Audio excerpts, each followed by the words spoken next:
Hello beautiful friends! Today we're doing the end of year book tag. Now I found two different versions of this tag, one that was like over 20 questions and one that was like 5 questions. I'm not sure who was the original creator. I'm trying to track that down. If you know, let me know. But I'm just gonna go ahead and do a handful. I'll do the 5 from that shorter tag and then a handful from the other. Let's just talk books and what have been the best books so far, and let me know your answers to some of these. So let's dive in. Are there any books that you've started this year but you need to finish? Well, yes. I'm not going to include the 2 that I'm like currently reading and like making progress through, but I started the 12-week year, which was nonfiction, like months ago. I kind of just need to restart it. I think it would be a good read for January or December. I also kind of stopped reading Tranquil by Tuesday by Laura Vanderkam. It's a nonfiction. I was really enjoying it, but we ended up traveling and then I just set it aside and I forgot about it. Again, I just need to pick it up. I don't think I actually have any other fiction that I'm in the middle of besides the 2 books that I'm currently making progress in that I've like read today. So I think I'm doing okay actually. Do you have an autumnal book to transition into the rest of the year? Yes, I do. I have quite a handful actually. I have a whole book recommendations video I'll link above, but ones that come to mind, I absolutely loved Boston Scream Donut by Ginger Bolton. This is the Deputy Donut mystery series. It's cozy, and this one was their Halloween one and it was delightful. I also loved The Plot and the Pendulum by Jen McKinley. This one is, I think it takes place around Halloween, but it just feels more autumn overall than really any particular type of holiday, which I like. I would really like to read more of the Nightmare Arizona Paranormal Cozy Mystery series just because I feel like this is like really summery and fall to me because it takes place in Arizona in like a desert setting in the Southwest. So that kind of feels summery to me, but then the paranormal aspect makes it feel fall. So I want to try to read through these this month. I just finished the 2nd book in the series, really enjoyed it. Another one I'm really looking to read soon is What a Ghoul Wants by Victoria Laurie. This is a ghost hunter mystery. Again, same reasoning. I feel like after November hits, I start to slow down with the paranormal. Like the first few weeks of November, I'm all into it, but once Thanksgiving's hit, I'm kind of into Christmas completely. So I would really like to get into this like paranormal ghost one, see if I like it. Oh, I take it back. Here is a fiction I didn't finish this year that I started. Midsummer Mysteries, Tales from the Queen of Mysteries by Agatha Christie. Now this is a short story collection, so I'm not in the middle of a short story. I just read the first one and then I never picked it up again. And it wasn't because it wasn't good. I'm just not the biggest on short stories. I need to keep I have to keep actively reading them or I just put it aside. This next one is going to be really hard. What 3 books do you want to read by the end of the year? Murder on the Orient Express by Agatha Christie. I had that in my Scooby-Doo readathon TBR. That was the only book I didn't get to out of all 9 books that was on that TBR for that month-long readathon. And I would love to read that in December because of the snowy setting with the train. I feel like it'll be perfect. So Murder on the Orient Express. We're looking over here. Ooh. Okay, and then I did make a cozy mystery series I wanted to start list at the beginning of the year. One of them that I haven't got to is a Material Witness mystery by Diane Valerie. So this is one I would like to try to read because it's on that goal list I had, so I would really love to try to read this. Another one I'm super interested in, I mean really all of these, but I've really been looking at this one a lot, and that is The Mother Next Door by Tara Lakowski. And it's kind of like a suburban mother, like block party drama. Although it feels like it might be kind of a summery. It might be a summer thriller, so maybe not. I don't know. Another one that did look really good was No One Saw by Beverly Long. Basically, this small child is dropped off at her daycare, and no one sees her get abducted. Like, there's nothing, but she's disappeared. So, I don't know, that one just sounds very, very interesting to me. It is like more of a detective thriller, it looks like, so that's a little outside my normal, but I think I'd be interested in reading that before the end of the year. Is there a book you think could still shock you and become your favorite of this year? I mean, very likely. I think so. I think there's a lot of good potential. I mean, I think Murder on the Orient Express could definitely be that book. Very optimistic about that one. I've heard very good things about The Alperton Angels by Janice Hallett. I'm currently reading this, and it's completely mixed media. So it's all emails, text messages, notices, things like that. And I've heard some really incredible things about this author. Now the mixed media being completely throughout the whole book is really throwing me. It's very interesting, but it's about a cult. It's very dark. It's very intense, and I'm loving it. I'm finding it a little bit hard to read with the mixed media. It's kind of interesting, like the formatting. It's my first time reading something that's very heavy on mixed media or completely mixed media. But this could, I feel like if this goes in a really good way, like if the author really pulls off a good twist, this could be a really big favorite. Another one I have really high hopes for is The Crescent Moon Tea Room by Stacy Savinsky. This is a cozy fiction. It is about 3 witchy triplets who each have different kind of problems they're kind of going through in life, and they're trying, it's just very like cozy, heartwarming, kind of personal growth, like cozy community kind of feels to it, and it takes place at a tea room. So I feel like I have very high hopes for this one, and this one being good. It just feels very much like Freya Sampson's books that I've read this year, like Nosy Neighbors and The Last Chance Library, which have been big favorites. They'll definitely be making my favorites list this year. This kind of gives me similar vibes. That's what I'm hoping for from this. So we'll see if that lives up to it. Next question is, have you already started making reading plans for 2025? Yes. And in fact, I just finished outlining my 15 cozy mystery series I want to start next year video. And I'm already in the process of like 15 new thrillers that are coming out at the beginning of next year, 15 new cozy mystery series or cozy mysteries that I'm very excited for. So yes, I am wholeheartedly, I'm in full planning mode. I am so excited for next year and just so enjoying right now. Okay, let's get into some of the juicy questions. What is my most disappointing read of the year? So I've had a handful of DNFs. I've tried to be more aggressive with DNFing this year, but one that I am so sad that I actually finished, I wish I DNF'd, was by Frida McFadden, and that was The Teacher. So I've read some Frida McFadden. I don't think she's the most creative writer. I know I've heard some rumors out there about her writing. I'm not really sure how true those are, but I've read some of her books and enjoyed them, like The Coworker. However, I got to The Teacher, and this book was so incredibly filled with like teacher-student relationships to such an extent, and it was so detailed. And you know this going in, that there's some rumors about a relationship between a teacher and student. So you know this going in, and I was expecting that, but I didn't expect the book to almost like romanticize it. Like, it made me sick. Honestly, it just made me sick. That's how I felt. So I did not enjoy that book. I would say other disappointing reads, I picked up In Peppermint Peril. It was like this really cute tea room mystery series, and it was a Christmas one. I only got a few chapters in. I really couldn't connect with the writing. I really wanted to, but I just didn't connect with the writing. I didn't find myself wanting to pick it up, even though on paper it looked like something I would love. So that was a cozy mystery I didn't quite love. But overall, it's been a really good reading year, so that's kind of where I'm at. A book that surprised me, Nosy Neighbors and The Last Chance Library by Freya Sampson. I don't own Nosy Neighbors, but let me grab... Actually, I have 2 books that surprised me. You'll see why. So The Last Chance Library, so anything by Freya Sampson that I've read this year completely surprised me. Now, Nosy Neighbors did have a murder mystery, or like mystery component to it. This one doesn't, though. This is just like a cozy kind of like women's fiction, I guess is what you would call it. It's about a librarian. She's in her late 20s. She's really been stagnant in her life since her mother passed away. This deals a lot with grief. And the library that she works at is threatened with closure, and she has to kind of bond together with other members of the library community to try to save it. And this made me cry. This made me laugh out loud. This made me feel every emotion I could possibly feel. Truly, this book is so special. I would love to reread this. I would absolutely love to reread this. And this one didn't have a mystery in it, which is so unusual for me. As you guys know, I primarily read mystery content. I almost exclusively read like mysteries, cozy mysteries, thrillers, and so to read just like a kind of general cozy book, not my usual, but this, oh, please read it. If you are looking for something that'll like make your heart just like fill with joy, like it just, everything about this made me laugh, it made me cry.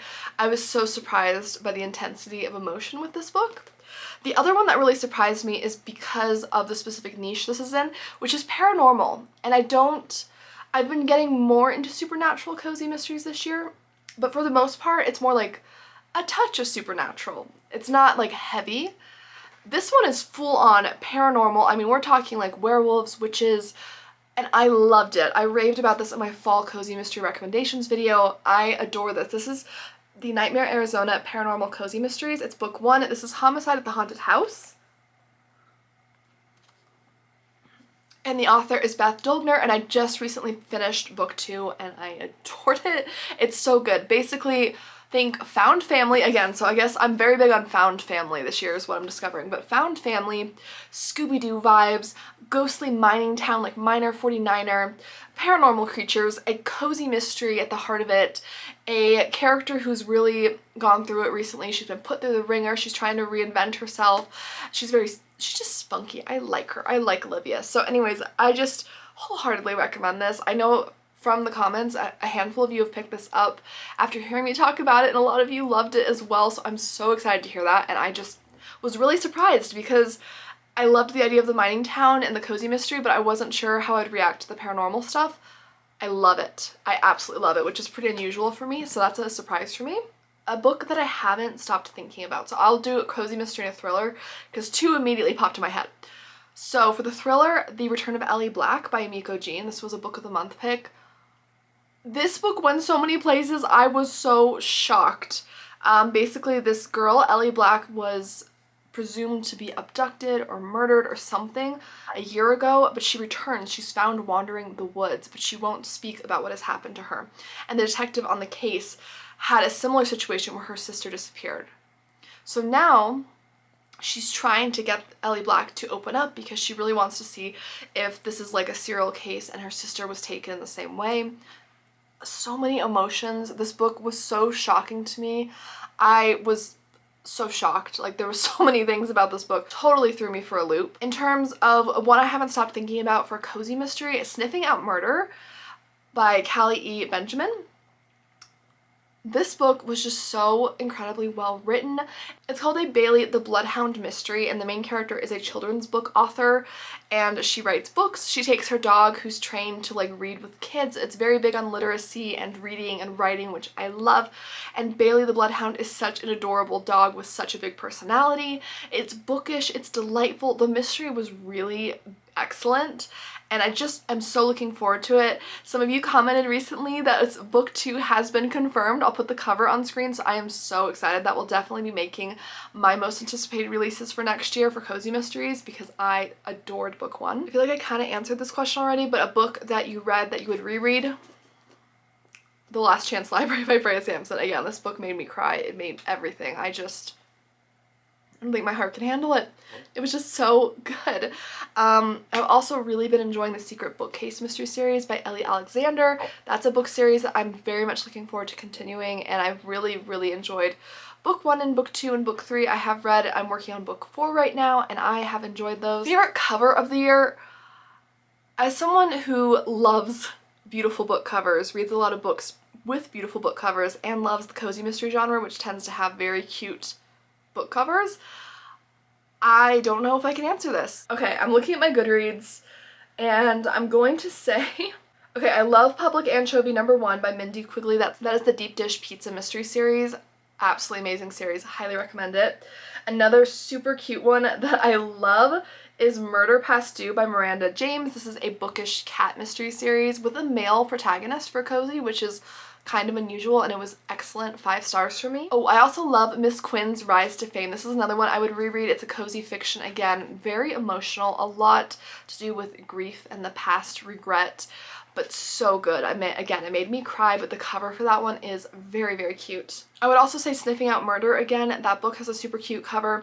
I also love Smile Beach Murder. This one by Alicia Bissett has a very cool color scheme to it, and it's a little bit darker looking than most cozy covers, but I think the illustrator did a fantastic job. I think it looks excellent. That is a series I would love to see continue. I know there's a second book out, but I haven't heard anything about books after that, so I'm hoping it'll be continued. Oh, the Kamigawa Food Detectives, that cover is darling. I mean, look at that cat's face. And again, this is a cozy book I would absolutely reread. I loved it. It gave me such heartwarming feelings. There's a father-daughter duo that run this restaurant, but it's about hunting down sentimental recipes from people's past. It's a very strange concept, at least to me, but it delivered, and I was just tearing up at certain points. It's like a collection of short stories. It is beautiful. Stalking Around the Christmas Tree, I read that on ebook. I love all the Christmas Tree Farm cozy mystery covers. They're gorgeous. That one is definitely a favorite, oh, The Third Wife of Faraday House. All of B.R. Meyer's covers are so detailed. They have so many little illustrations and they all link to different things in the story, and I love the effort that goes into those covers. I think they're stunning. Okay, I'll finish with two more because I could go on about pretty covers forever, but the Joss Miller mystery series by T.R. Moody, I love how the character is like half on the cover. I feel like it's so distinct and very cool because you get a little sneak peek of her, but there's still like the background and everything, which I think is really fun. The other one is the Stamped Out mystery series by Tonya Kappas. I think this series has just really vivid, beautiful covers featuring Rowena the cat, and she's just so cute, so I love that. Okay, and then we're gonna finish off with a bang, which is a new favorite author you've discovered this year. I'm gonna list a few. As you guys have seen with this, I don't answer with just one. I'm gonna say Ginger Bolton. I absolutely just adore the Deputy Donut mystery series, and I would really like to see what else she writes. Tonya Kappas has been a big hit, especially with the Stamped Out mystery series. I'm trying to think of ones I hadn't read anything from before. I mean, Beth Dolgner from the Nightmare Arizona mystery series, the paranormal one, absolutely adoring those. Those are a big hit. I would say for thrillers, what? Okay, so I've only read one book from this author so far, but I loved it. I picked up a second book, and that's the author Lisa Unger. This is Angel Fire. I read the couple in, I think it's 2B or something like that, or 4B. I'm gonna put the cover on. I read that at the beginning of the year and it was a really great thriller, very eerie, and I'm really looking forward to this. I feel like she winds a very, very good tale. Okay, Catherine Steadman. So I think I had read a book from her last year and didn't love it, but Look in the Mirror changed my mind, so I'm still putting her on this list. That book blew my socks off. I mean, when you find out why it's called Look in the Mirror, absolutely so freaky. The less I say about that book, the better. But there's this daughter, finds out her dad has this like house after he passed away, and she has no idea, and it's like this huge luxury mansion, and there's this room that's like locked off, and it's very mysterious. And oh, okay, that one definitely a good read. I'd say another notable thriller author for me this year was Sarah Pekina with House of Glass. I have picked up another book from her I would like to read, and that one, House of Glass, was very unsettling and very claustrophobic feeling with the House of Glass. It was really, really good. I would recommend that. T.R. Moody, I'm really enjoying the Joss Miller mystery series. I would also say the Secrets of the Castleton Manor Library mystery series, which is actually a multi-author mystery series. I would say notably I really enjoy Jan Field's writing with that, and I've read some of her other books since then, but the writers for that series have been so consistently good. It's a very bookish and cat mystery series, so if you enjoy those elements, I would read it. I really enjoyed it. And then Diane Kelly, because her Mountain Lodge mystery series is amazing, and I just found out from my friend Sonia that it's not being picked up by the publisher. There's 3 books out. I've read the first 2 and absolutely just adored them, and I'm devastated. I'm so sad to hear that book 4 is not going to be happening, and yeah. So anyway, I don't want to end this on a bad note. One more thriller author that stands out is Amy Tantiro, Listen for the Lie. I really loved that. That's like a very psychological thriller with 2 best friends, and one of them ends up murdered, and other people in town think that the best friend did it, but she can't remember things from that night, and they never solve the murder until later on. There's a podcast element to it, which I love, and yeah, that would be what I would recommend as well. So that is my end of year tag. I would love to hear your answers for some of these questions. Please share your thoughts down below. What has been your favorite book this year? Your least favorite? What's been a new author you've discovered that you've just been really excited about? What are your 2025 reading plans if you've started to make them? I would love to know. I'm so excited to start posting my 2025 reading plan videos with new releases and stuff like that. I'm so excited. I love those videos. So stay tuned, hit subscribe if you're not already. Those videos will be coming very soon. And thank you so much guys for watching and spending this time with me. I hope you have a fantastic rest of your day. Don't forget to like, subscribe, and tell me down below your answers to some of these questions. I would love to chat with you guys in the comments. Thank you again, and I'll see you guys real soon. Bye!